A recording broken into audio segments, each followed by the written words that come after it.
Roland TR-909 rhythm composer. The TR-909. Look at it.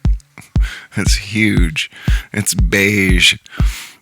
This is the drum machine that conjures images of wild abandon, out-of-control warehouse parties, balls, basements, speakeasies, secret gatherings on municipal land, bird sanctuaries, and endless beaches. Man, I wanted one for years. I never even found one for sale. I'd never even seen one in real life until one day I walked into my least favorite secondhand guitar shop in San Francisco, and there it was, the Roland TR-909 just sitting there unattended on the counter.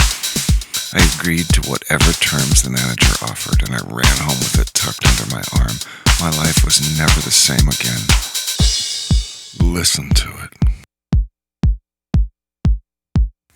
This is the kick drum that picked up where the 808 left off. What the 808 does for your soul, the 909 does for your chakras.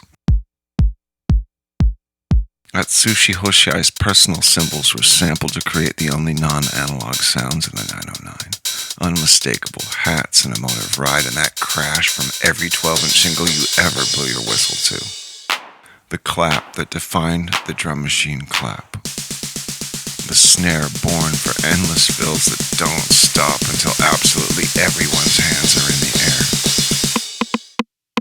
air. A weird rim shot. Strange toms, so unnatural and so unmusical, they started more than one genre of music all by themselves. Trigger output for synchronizing remote devices. DIN sync MIDI input, 2 MIDI outputs, individual audio outs. Tape interface, memory cartridge slot, an external instrument track which allows us to play 16 notes across a chromatic keyboard and then program them into the 909 and actually save them along with our beats. It looks like a piece of the control module from Moonbase Alpha. It doesn't just sound like the future. In 1983, it was the future, and we were not ready.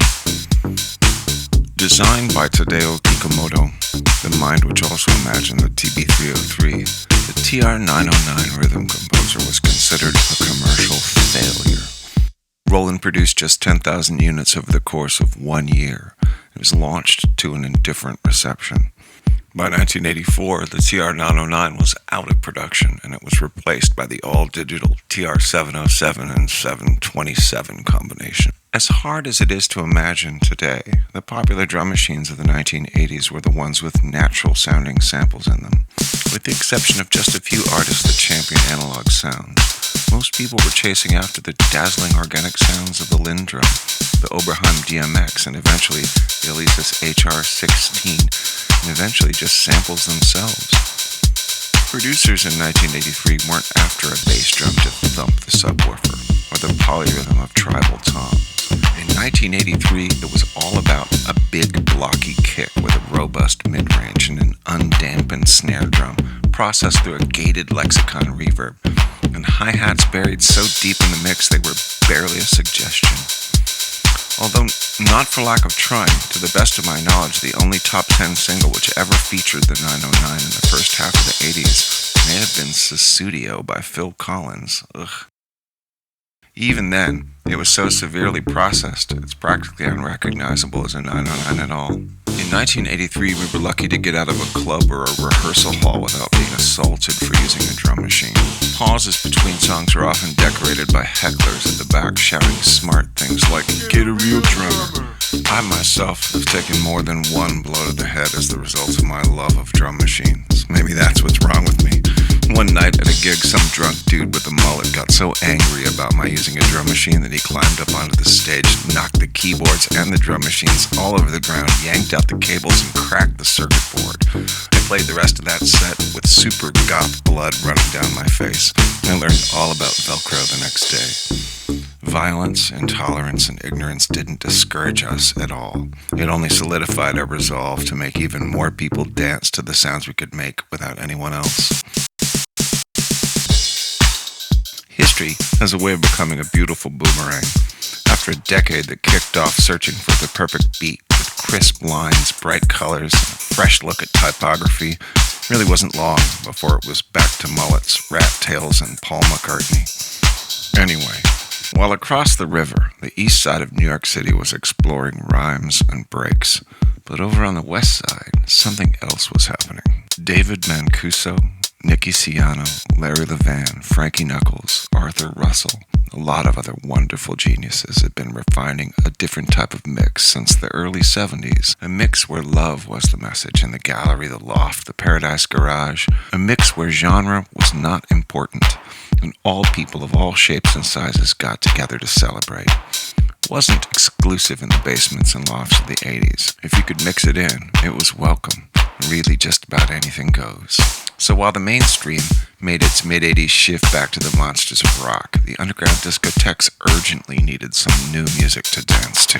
In Detroit, Dirt, May, Kevin Saunderson, and Jeff Mills started getting it together. Frankie Knuckles and Larry Heard got things happening in Chicago. Bobby Condors, Francois Kevorkian, Louis Vega, Kenny Dope, Pal Joey, Joey Beltram, Frankie Bones, Tommy Musto began saying things which we'd been waiting all our lives to hear. Songs without words, brief phrases repeated, long wandering themes all programmed on top of a vivid beat with a bass drum that made you say, yes, I can feel this. The kick, hi-hats, and clap were the perfect sounds, and the 909 was the perfect instrument. The sound of an underground movement was about to completely change the world. A united, solid, stable sound for a wildly volatile, insecure, and devastating time. By 1989, the TR-909 was everywhere. Quixotic to be sure, but almost completely unsung. The 909 shows up as essential sounds of the new decade. CNC Music Factory, Black Box, Mantronics, Wu-Tang, Schoolie D, Robin S., Boy George, Crystal Waters, and 808 State. And now it's the 90s, and I'm running home with the TR-909 of my own tucked under my arm and preparing to make music for myself. Out on the beaches and fields, down in the basements, up in the lofts, back rooms, warehouses, the 909 bass drum became the defining beat of a generation. And there have been many clones and replicants, more wash up on the shores every day. We learned early that you can even sample the 909 sounds and thump them in your Digitact or Octatrack, and it still sounds great. In fact, by the measure of a modern digital sound system, more often than not, it's been my experience that the real thing is too much for the unforgiving crossovers of dialed-in digital processors in today's club systems. Maybe so much is needed to enhance what's lacking in digital files to really rock the party, that introducing something living and capable of blowing all the speakers is more than anyone's prepared for. Today, portable, digital, easier, faster seems to be the way this river is flowing. And more power to you, baby. Maybe analog is as analog does, and we're better off with clones, replicants, and sampled sounds to put the irrevocable impact of this still underrated, underexplored godfather of all drum machines into the hands of more people to make more music and extend this subconscious revolution across more than 3 decades and into the future where it came from in the first place. But the console of Ego 1 would never really be complete without the heart and soul of the acid house, the house that Jack built, the house where all the children come together. Because yes, we can feel it, like the strings of life ringing through our lives like a bell or a chime. Maybe things make similar sounds now, but nothing else really makes magic like this. Nothing else is a TR-909. I love the TR-909. The beat of a very strange drum machine that traveled from the West Village up to Midtown, over to Detroit and Chicago, across the Atlantic to London, Manchester, Berlin, all the way to the stars.